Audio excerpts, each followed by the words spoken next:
1, 2, 3, 4, 5. C'est le nombre d'erreurs que vous ne devez pas commettre en matière d'APCP. Allez, c'est parti, on va voir ça immédiatement.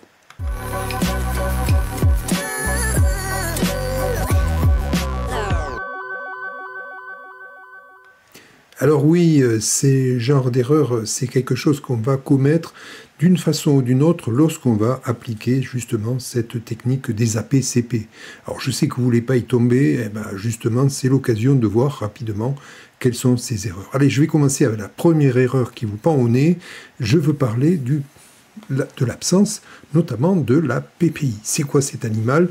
La programmation pluriannuelle des investissements. Je ne parle pas encore de tout ce qui a trait de la technique des APCP. Est-ce que vous avez, oui ou non, dans votre collectivité, cette notion de PPI? Alors, d'abord, je crois que c'est important de pouvoir définir avec vous ça veut dire quoi exactement ce terme PPI. On est sur le mot investissement. Ce mot investissement, vous allez avoir un document qui va être réalisé en interne.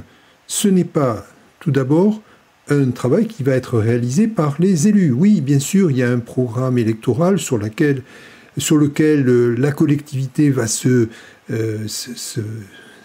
prononcer, va dire exactement, voilà, je veux une école, je veux une bibliothèque, je veux refaire les routes de la commune. Oui, bien sûr. Mais faut-il savoir quand on va pouvoir démarrer les travaux? Donc il y a un véritable travail, je dirais, physique. Savoir combien de temps il faut pour réaliser ce bien. Et puis, au-delà du timing, c'est aussi évaluer le coût de ces travaux. Est-ce que c'est 1 million? Est-ce que c'est 2 millions? Est-ce que c'est 3 millions? Je dis n'importe quoi, mais c'est juste pour vous donner cette notion de la PPI. Donc la PPI, c'est un document où vous allez tout d'abord vous projeter, non pas sur un an, ça ce serait l'affaire du budget primitif, non pas sur 2 ans. Le minimum, c'est 5 ans, avec un maximum de temps de 10 ans. Donc c'est un document que je dirais qui est programmatique. C'est un document sur lequel vous allez devoir travailler année après année, car effectivement, il va falloir faire de véritables mises à jour. Mise à jour pour savoir quand c'est qu'on démarre les travaux. Peut-être que ce document va aussi s'affranchir du programme électoral de votre collectivité, parce que certes, il y a des promesses réalisées par la collectivité, mais il y a quand même des travaux qui ont un caractère obligatoire, peu importe la majorité qui sera à la tête de votre collectivité. Je dirais que je viens de vous déclarer notamment la durée que va représenter ce document. C'est un document, certes, qui va prendre en compte tous les investissements que vous comptez faire sur cet espace-temps. C'est un document qui va être important parce qu'il va décrire le phasage. Et oui, parce que c'est pas tout de lister tous les investissements que vous avez, il faut dire quand c'est que ça va commencer, quelles sont les étapes qui vont conduire à la réalisation de cet investissement, donc c'est très important. Troisième élément de cette PPI, c'est aussi le fait de dire, est-ce que en réalisant ces investissements tels que je l'ai prévu d'ici la fin de la mandature, est-ce que financièrement, c'est un programme qui, financièrement, va rendre mes finances soutenables? Et oui, parce que si je veux tout faire en même temps, est-ce que je n'ai pas à faire finalement un tuyau qui n'est pas assez large pour accueillir tous ces investissements que je souhaiterais faire, mais que je ne peux pas faire sur un seul et même exercice? Donc vous voyez, les caractéristiques de cette PPI sont là et sont importantes, et c'est vraiment le soubassement de notre technique de la PCP. Et puis, je dirais que la PPI, c'est aussi le document qui va faire ce que j'appellerais le raccord avec le programme électoral. Donc il y a un effet de, je dirais, la PPI, c'est une interface avec ce programme électoral de votre mairie. Donc voilà, c'est la copie, c'est le reflet de tous les engagements, mais pas que. Vous l'avez bien compris, il y a un certain nombre de travaux qui ont un caractère impératif sur lequel on ne pourra pas faire sans. Donc la PPI, c'est tout ça, et si vous voulez vous lancer dans les AP-CP, eh bien, il va falloir faire en sorte, je dirais, de prendre en compte tout ça. Pas d'AP sans la PPI. Deuxième erreur. Alors vous êtes peut-être surpris en voyant ce titre apparaître dans la diapositive. Vouloir faire moderne. Vous n'avez pas besoin de faire des investissements pluriannuels, vous en restez avec des investissements que je qualifierais d'annuels. Oui, il n'y a pas de honte à ça. Donc effectivement, vouloir faire des AP alors que vous n'avez pas des besoins d'investissement pluriannuel, c'est peut-être une erreur qu'il vaut mieux éviter. Et je sais qu'il y a des collectivités qui s'y sont lancées et malheureusement apparaissent des discordances entre les AP que vous avez pu faire voter dans votre collectivité et puis finalement les documents annexes que vous avez, et donc vous allez avoir peut-être une difficulté, c'est de raccrocher les wagons entre les AP que vous avez créés et puis finalement les programmes d'investissement que vous avez et qui n'ont pas été formalisés dans la PPI. Donc ça c'est le deuxième travers que je vois et sur lequel il va falloir réfléchir. Troisième écueil, et il est aussi de taille, vous êtes tous passés, ou disons pour une grande partie, à la M57. Si vous avez plus de 3500 habitants dans votre collectivité, vous êtes censé avoir un RBF, un règlement budgétaire et financier, et ce règlement budgétaire et financier, il y a un passage obligatoire, un peu comme pour le patinage artistique, il y a des figures imposées, et la figure imposée pour notre règlement budgétaire et financier, c'est de transcrire dans votre règlement budgétaire et financier tout ce qui a trait à la gestion des AP, donc les autorisations de programme, mais aussi des AE, les autorisations d'engagement, qui, elles, se trouvent notamment en section de fonctionnement. Alors, le fait de transcrire le mode de gestion des AP et des AE dans votre règlement budgétaire ne veut pas dire que vous devez les mettre en place.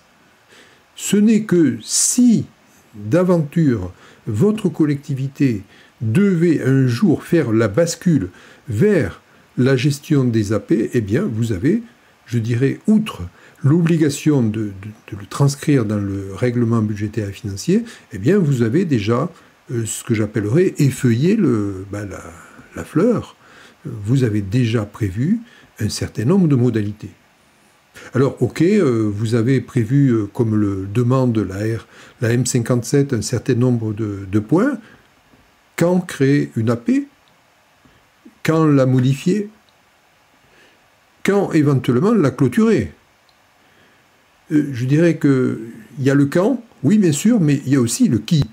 Le qui, comme pour un budget, c'est le conseil municipal. Si vous êtes une commune, il n'y a pas de souci là-dessus. Mais je dirais qu'il y a aussi comment créer une AP. Ce n'est pas un acte, une décision que vous allez retrouver dans le budget primitif ou dans une décision modificative. Ce sera une délibération distincte de celle du BP ou de l'ADM.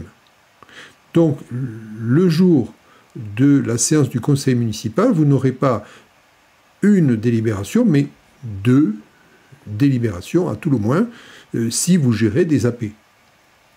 Alors, très bien, vous avez prévu ça dans votre règlement budgétaire, la vie est belle, seulement voilà, il faut prévoir aussi, et ça c'est un point qui va être à régler, ce sont les modalités d'information du conseil municipal.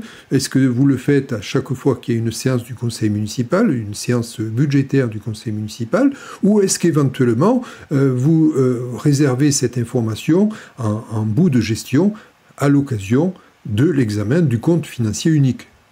Donc ça aussi, c'est un point qu'il va falloir, je dirais, débattre très sérieusement. Les AP, c'est une technique qui nécessite certes des modalités de création, de modification, de clôture. C'est peut-être aussi l'occasion aussi de préciser si vous allez procéder à ce qu'on appelle l'affectation des AP. C'est une technique qui peut être prévue dans le qui peut, je dirais plutôt qui doit être prévue dans le règlement budgétaire et financier. Donc à nous aussi d'y veiller à ce grain-là. Donc on est sur quelque chose qui est vraiment important.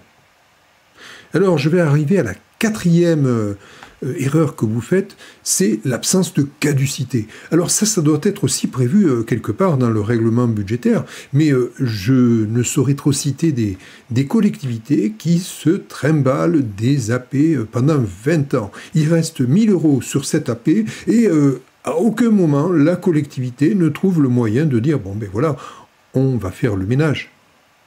Est-ce que c'est normal de traîner pendant 20 ans une AP pour 1 000 €?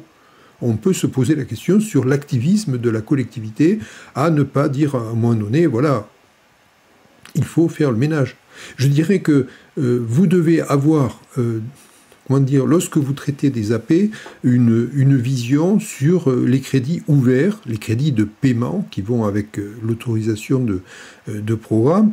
Si vous êtes sur l'exercice 2025, qu'en 2024, rien n'avait été prévu en termes de crédits de paiement, rien n'est prévu en 2025, et comme par hasard, rien n'est prévu sur 2026, on peut supposer que cette AP, quelque part, a un problème. Est-ce qu'elle est morte ? Est-ce qu'elle est encore utile? Et je crois qu'à un moment donné, il y a une véritable opération de purge qui doit être prévue dans le règlement budgétaire. Je dirais qu'il y a aussi quelque chose qui doit aussi nous inquiéter.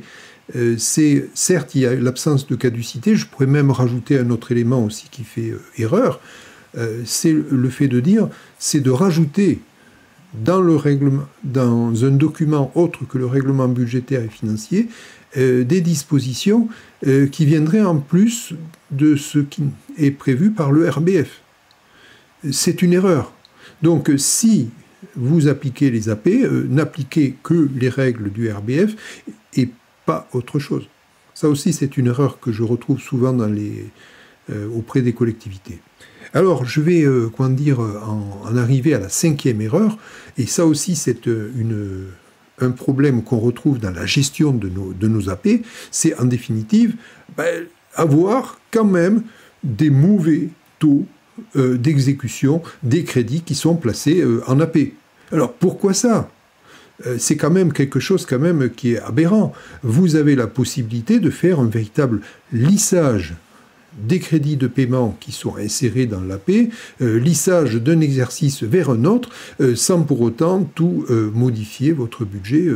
Ça, c'est vraiment une grande souplesse qui est laissée à nos collectivités de manière à pouvoir assurer un taux d'exécution de nos crédits d'investissement. Et ça aussi, c'est important de se poser la question, au niveau de l'exécution budgétaire, qu'est-ce que vous faites pour la gestion de ces crédits? Donc, ne pas les laisser dormir. Je dirais que la règle de caducité va peut-être aussi s'appliquer si d'aventure vous vous retrouvez avec un certain nombre de crédits non utilisés, à vérifier dans votre règlement. Voilà, donc j'en ai fini avec cette vidéo consacrée aux 5 tuiles qu'on peut avoir à rencontrer dans votre collectivité.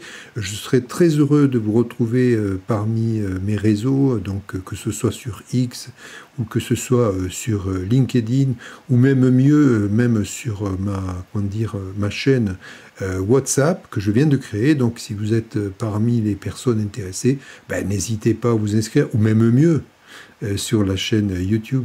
Allez, je vous laisse, et puis à très bientôt, et inscrivez-vous.